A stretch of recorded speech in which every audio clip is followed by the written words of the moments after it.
Hello everybody, welcome to the channel. Today we are going to be doing a tier list, but this time instead of ranking every Pokemon, we're going to be ranking every Pokemon game, every mainline Pokemon game at least, starting from Red and Blue all the way to... Oh no, Scarlet and Violet is not on here. Okay, I think this one has every single Pokemon game on it, so we're going to do this one.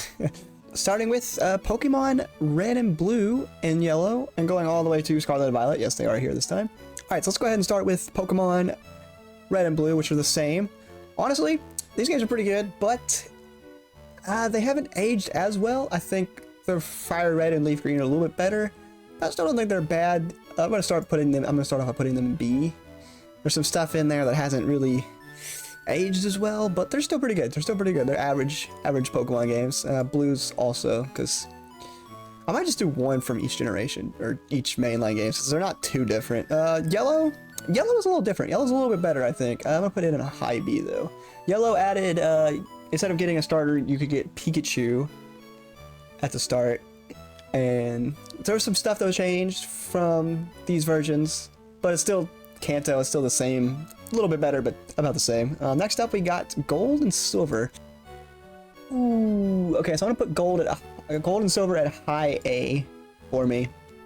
I love these games. This is probably my favorite generation. But the reason it's not in S is because they've made the games, like the remakes, are even better, so those will probably get put in S. But yeah, I love Gold and Silver. I love the region, or the region, and I love all the Pokemon in that game. It might be nostalgia, but I really like it. And then being able to go back to Kanto is awesome. Having 16 gym badges. I wish more games would do that.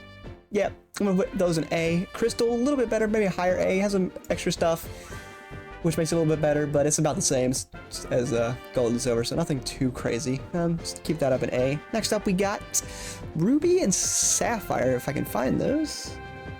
Ruby and Sapphire. I know a lot of people are gonna hate me for this. I'm not the biggest fan of this generation. It might go up in high B, but for now I'm gonna keep it in C. This is probably one of my least favorite generations until like 7 or 8. I don't know what it is about this generation. I just never find any Pokemon in it that I really liked and I really wanted to use until like later. Like all the really cool ones were like way later in the game. I didn't like some of the early Pokemon. The soundtrack in this one didn't really do anything for me. It wasn't as good. Gonna keep that in C for now. Emerald's a little bit better. They added a whole bunch of bonus stuff. I'll put that one in B. It's a little better. Just Generation 3, but it wasn't for me. I feel like I understand why people like this game. It's still a really good game, but it's just, that wasn't the one for me. Next up, we got FireRed and Leaf Green. These are going up here. They are very close to being S. You know what? I think I might have to put them above Gold and Silver. This will, like, for me, this is the perfect version, or the perfect edition of like Generation 1. I love FireRed and Leaf Green, and then I love going to the Sevi Isles or whatever they're calling it, at like the end game. It's yeah, I have so much nostalgia for these, so it's probably another reason why they're so high in nostalgia. Yeah, I like those. I'm going in A. Next up, we got, I believe Diamond and Pearl came next. I might be getting some of these out of order early on because kind of forgot when exactly they were released and when the remakes released. Diamond and Pearl, low B. So it's about the same as Generation 1 original for me. I think I'm gonna put them above Emerald. I really like Diamond and Pearl. This also maybe it's nostalgia talking. Apparently I had nostalgia from Generation 1 all the way to like Generation 5. But man, I love Diamond and Pearl.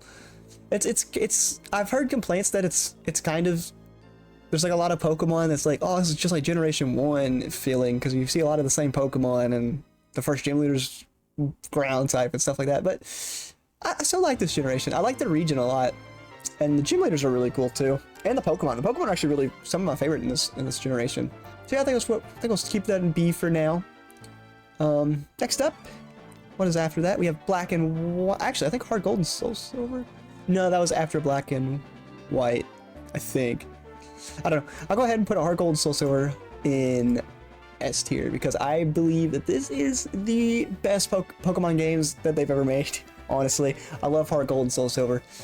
I just love Generation 2 in general, and then like it just feels like you have like your first region when you beat the Elite Four, and then like, oh, I get to go to Kanto.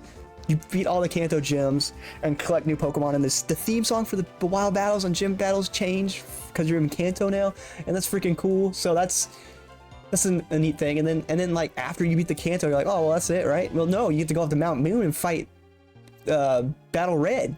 Red is, or I think it's Red. I believe it's Red. And he has like all like level 80 and 90 Pokemon. That felt like the true final boss in a Pokemon game for me. I played so much Heart Gold and Soul Silver. So that's why I'm gonna put an S.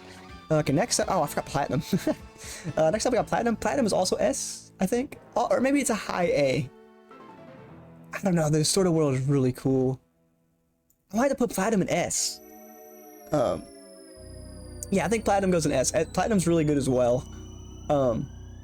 It already has like Diamond and Pearl, which I already really like, but then like adds so much more to it. Yeah, that's why I'm gonna put that in S. Next up we got Black and White. I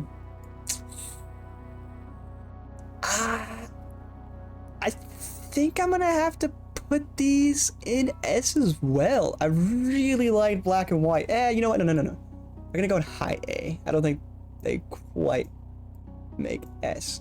Oh yeah, they're almost S, but I don't think they're quite S. I love how. So this is what they took the backlash from, like, I guess Diamond and Pearl had so many similar Pokemon Generation 1. In this game, you didn't see a Pokemon that wasn't new until after you beat the game, like in like the end game. And I thought that was so cool, and which made it even more cool to like go back after you beat the game and look for all the new Pokemon. Yeah, this game's really good. I like all the Pokemon. Like, I think it has the most Pokemon out of every generation. They're all really good. The world, like the region, is really good. The gym leaders, like even like the story that was going on, other than like collecting the gym badges with like N and all that, was like super cool. And Jetsis, I think was his name. Yeah, I really like Black and White, so I'm gonna put that in A. It's gonna go to A. Next up, we got Black and White 2, I believe. Now, I haven't made it like halfway through these games. I feel like I can't really fairly put them anywhere. I probably got to like the halfway point. They're probably better, but they're pretty much like Black and White for me. But since I didn't beat them, maybe I shouldn't rank them. I don't know. From what I played, they are A as well. But I hadn't finished them, so they might actually be higher on this list. Those are the only games I don't think I've actually finished, is Black and White 2. I should probably do that. Yeah, it changes up the region, and this time, instead of it being all new Pokemon, there are some old Pokemon in there too, so that's kind of cool. But yeah, that's why I'm gonna put that in A from what I played. Next up, we got X and Y. X and Y is...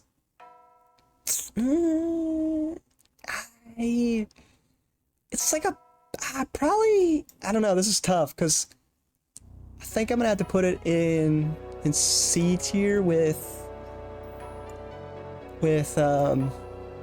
Alpha or Ruby and Sapphire, because it's a good game. It's just kind of underwhelming, and it was like the first game where it went 3D kind of, so it's a little weird.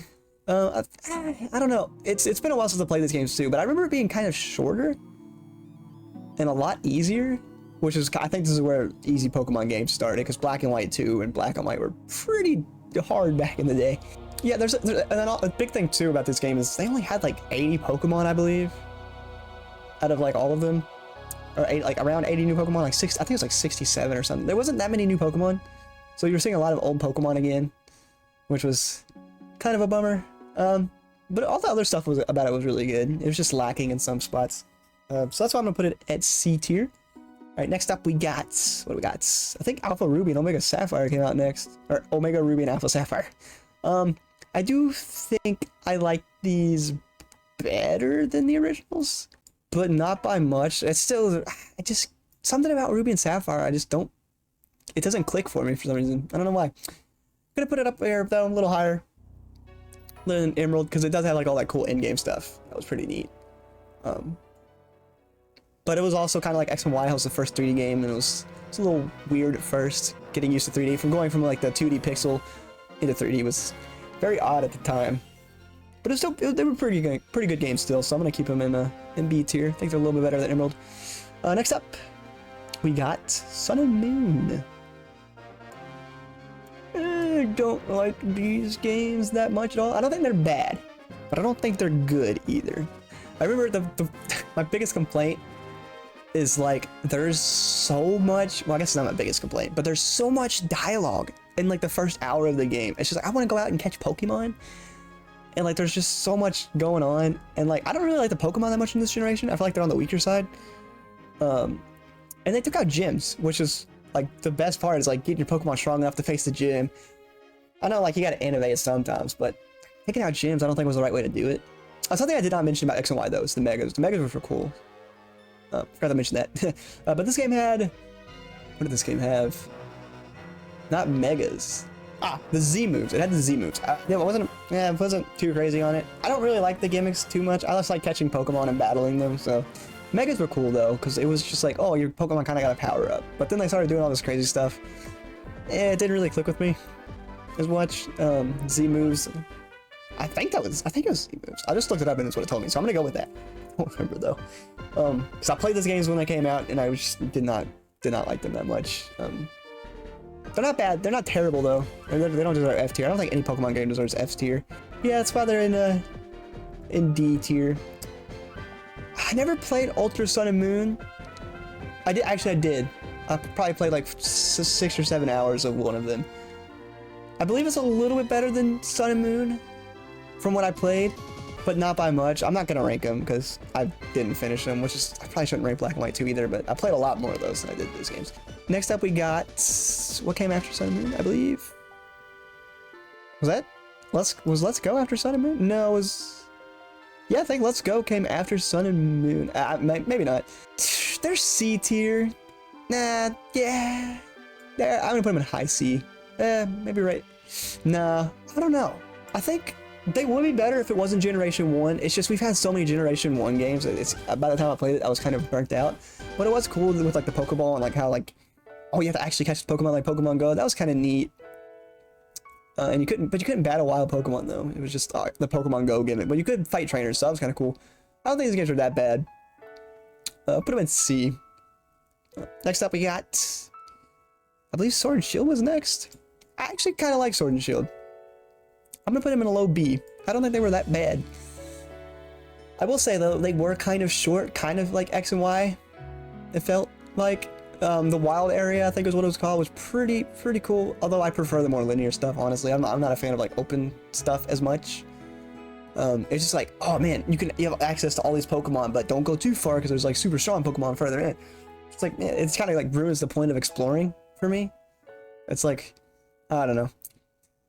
But the linear sections that weren't the wild area were actually pretty good, I thought. And I do like actually, there's a lot of good Pokemon in this region. I do like Grimmsnarl a lot. I like Colossus. I like Dragapult. It took me like 4 hours to find a Dreepy.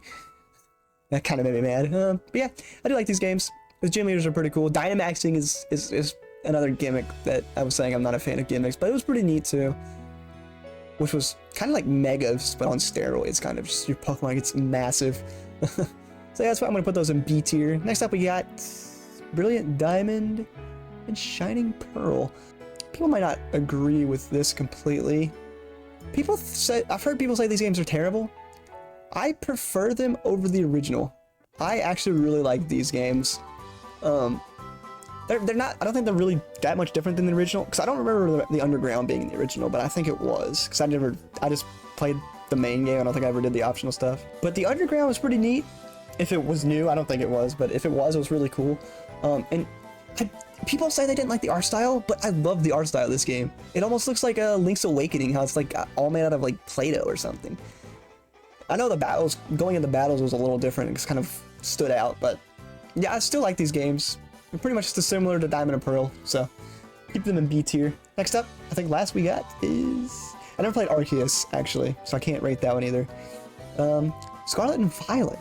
And I will say, I do like these games a lot. But where to put them? I think right there is good. No. I'm gonna say right here. These games are really good. My one biggest complaint is I'm not a fan of open world games as much, but I think the way they did it was okay. It was kind of broken off into sections, which made it a little better. But Man, dude, this was like the game. Like, finding Pokemon in this game was so fun. Just like exploring the little regions, like the little sections of the region to find like different Pokemon. It was so neat. This game had some good Pokemon too, actually. I do like a lot of the newer Pokemon I'm noticing. They went a while there where I wasn't like a big fan around Generation 6 and 7, but then 8 and 9 had some really good ones. Yeah, I think I'm gonna put those in B. I think I like that. Whoops. I think I like this list. Oh, man, I feel like maybe these should be bumped up to B just so people don't get too mad at me. And I do have a little bit of nostalgia for Sapphire, but yeah, I'm gonna bump them up to B. They're not too bad. But yeah, I think this is my list. And there's no Pokemon game that I think is terrible. Like the worst would probably be Sun and Moon for me, but even those games, they're still playable. They're still fun to play. They're just not as good as some of the other ones, like Heart Gold, Soul Silver, and Platinum. Actually, you know what? Nah, I'm really considering putting Black and White into S tier. I think this is good. I don't think they're quite S tier, but these are like my top 3 Pokemon games, though. But yeah, I think that was gonna do it. Let me know down in the comments what your guys' favorite Pokemon game were. And yeah, if you guys have enjoyed, feel free to like and subscribe. We do tier lists sometimes. I'm gonna try to do once a week if I can. And we also play games on this channel, so if you want to check that out, check out the channel, subscribe to keep up, and I'll see you guys in the next episode of whatever we do, next video. So as always, thanks for watching.